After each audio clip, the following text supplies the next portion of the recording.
Goeiemôre gemeenskap van gelowiges. Dit is vandag Maandag die 7de April 2025. In hierdie week gesels ons oor die tema wat dieselfde is vir ons Paas sangdiens wat eerskomende Sondag is.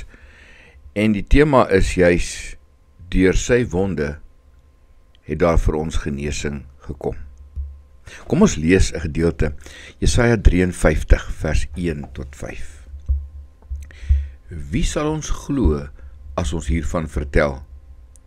Wie sal die mag van die Here hierin kan raak sien? Die dienaar was soos 'n loot wat voor die Here uitspruit, soos 'n plant wat wortel skiet in droë grond.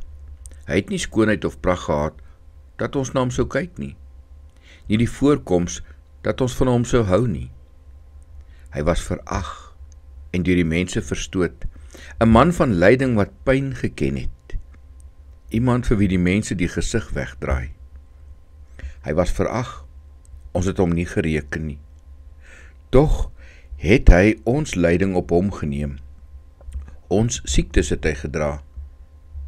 Maar ons het hom beskou as een wat gestraf word, wat deur God geslaan en gepynig word.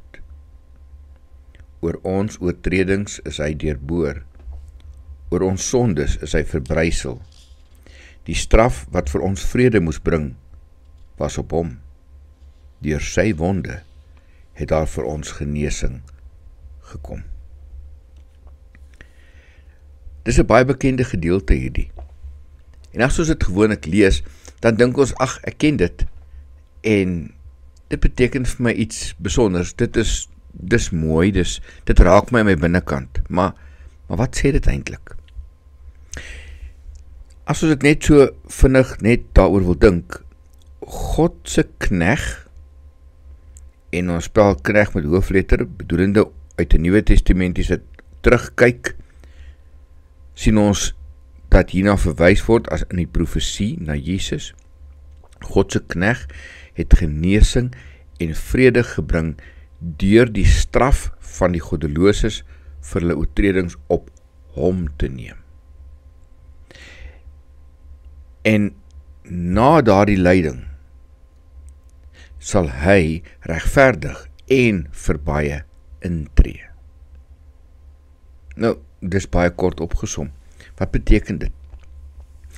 Dit profeteer die Here se dienaar se verwerping, lyding en verheerliking. Nou, sy offer, hoewel 'n toekomstige gebeurtenis, word in hierdie gedeelte in die verlede tyd gestel, asof dit klaar gebeur het. Maar as ons aan God dink en die ewigheid, dan maak dit sin, want God werk nie met horlosie nie. God se werk van verlossing was reeds voltooi. Volgens God se wil het hy sy knegg die wrede straf vir elke sonde opgelê. En dan sou ons ook uit die Nuwe Testament kon aanhaal, maar ons hou net hier by hierdie gedeelte, niemand is sonder skuld in sy dood nie, want almal het gedwaal van God af, so skape wat van hulle herder afdwaal. En die dienaar se dood en opstanding het vrede met God moontlik gemaak, wat die behoefte aan verdere opoffering beëindig het. Daarom sal niks wat jy opoffer ooit genoeg wees nie. Die Here se dienaar sal dan ook nie meer geminag en verwerp word nie, maar eerder verheerlik en hoog verhewe word. Hoe moet ek dan hierop reageer? Nou, ons kram dikwels weg van die gedeeltes in die skrif wat die brutaliteit beskryf wat met die dood van Jesus geassosieer word. Vandag se gedeelte laat ons stilstaan en die prys oorweeg wat hy vir die sondes van die hele wêreld betaal het. En elkeen van ons het eintlik 'n rol in sy dood gespeel, al was dit lank voor ons nog ooit hier was. Dit was net soveel ons eie sonde wat Jesus se lyding veroorsaak het, as wat dit was die dag toe hy gekruisig is. Miskien moet jy vanmôre vir jouself vra, wat is jou reaksie op die dood en die opstanding van Christus? Het jy vrede gemaak met God deur sy offer? Jy word juis aanvaar omdat hy verwerp is. En dan vir wie moet jy vandag vertel van verlossing deur die lydende dienaar, Jesus.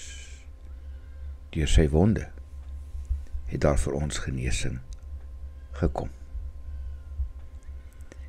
Here Jesus, dalk kan ons nooit die diepte van u lyding verstaan of begryp nie. Dalk kan ons nooit in ons gewone menslike mens wees verstaan wat dit moes beteken om vir die hele mensdom se sondes te sterf nie. Maar wat ons wel weet, wat ons ken, wat ons voel en ervaar, is om vry te wees, om vergewe te voel en te wees, en te leef. En daarvoor kan ons nie genoeg dankie sê nie.